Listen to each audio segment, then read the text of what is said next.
Good morning students आज हम इस वीडियो के अंदर BCom part first business administration का जो फर्स्ट पेपर है बिजनेस लॉ, उसमें हम इंडियन पार्टनरशिप एक्ट 1932 के बारे में स्टडी करेंगे। भारतीय साझेदारी अधिनियम 1932।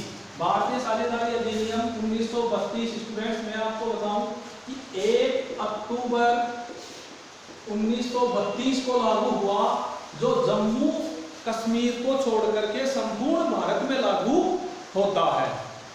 इस अधिनियम के अंदर 74 धारा 8 अध्याय 1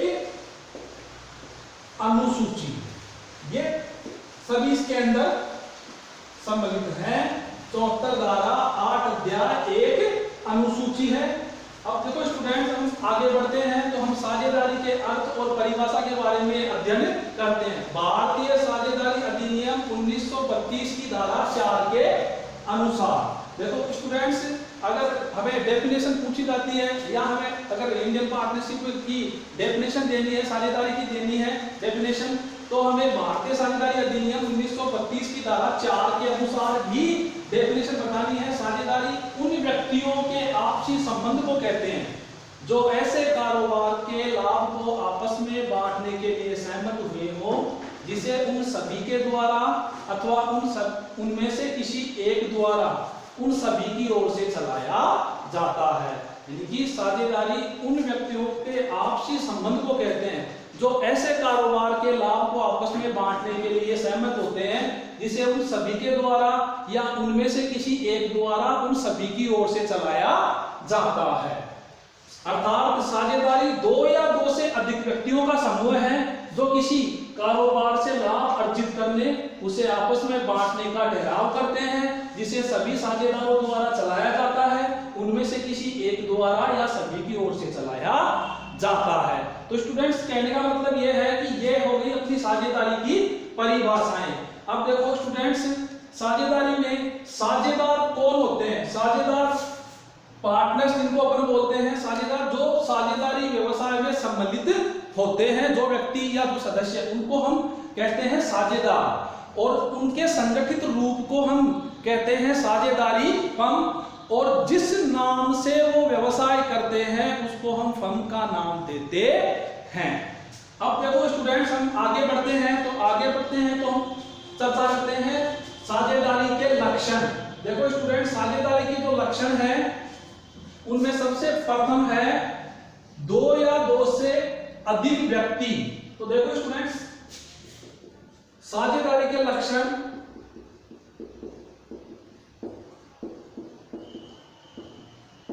इसमें फर्स्ट है 2 या 2 से अधिक व्यक्तियों का होना। देखो स्टूडेंट्स, साझेदारी के लिए 2 या 2 से अधिक व्यक्तियों का होना आवश्यक है। भारतीय साझेदारी अधिनियम 1932 की धारा 41, उसमें बताया गया है कि अगर कोई साझेदार दिवालिया हो जाता है, मृत्यु हो जाती है, तो अगर उस साझेदारी में एक ही साझेदार रह जाता है तो वो साझेदारी अपने आप ही समाप्त हो जाती है। यानी कि स्टूडेंट्स, साझेदारी व्यवसाय के लिए 2 या 2 से अधिक व्यक्तियों का होना आवश्यक है। अगर 2 से कम व्यक्ति होते हैं तो वो साझेदारी व्यवसाय नहीं माना जाता है। अगला लक्षण है अधिकतम सदस्य संख्या। स्टूडेंट्स, अधिकतम सदस्य संख्या की हम बात करते हैं तो देखो कम से कम 2 व्यक्तियों का होना आवश्यक है, और कंपनी अधिनियम 2013 के लागू होने के बाद में जो लाभ अर्जित करने वाली जो साझेदारी संस्था है या फर्म है, उसमें कितने हो सकते हैं? 50 सदस्य से ज्यादा नहीं हो सकते।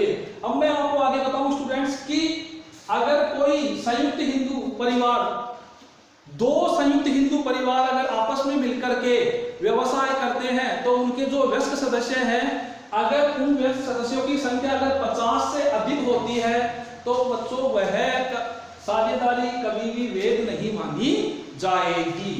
अब है अगली विशेषता जो है या अगला जो लक्षण है साझेदारी का, वो है स्टूडेंट्स ठहराव का होना। ठहराव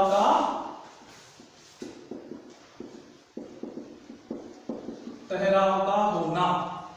देखो स्टूडेंट्स, एक वैध साझेदारी का जन्म ठहराव से, अनुबंध से होता है। बिना अनुबंध के साझेदारी का जन्म नहीं होता है। साझेदारी बनने के लिए या साझेदारी व्यवसाय करने के लिए साझेदारों में आपसी ठहराव का होना आवश्यक है। अगर उनमें आपसी ठहराव या एग्रीमेंट या अनुबंध नहीं होता है तो उनके बीच में साझेदारी व्यवसाय कभी भी नहीं हो पाता है। तो स्टूडेंट्स, हम आगे की जो विशेषताएं हैं उनके बारे में अगले वीडियो में अध्ययन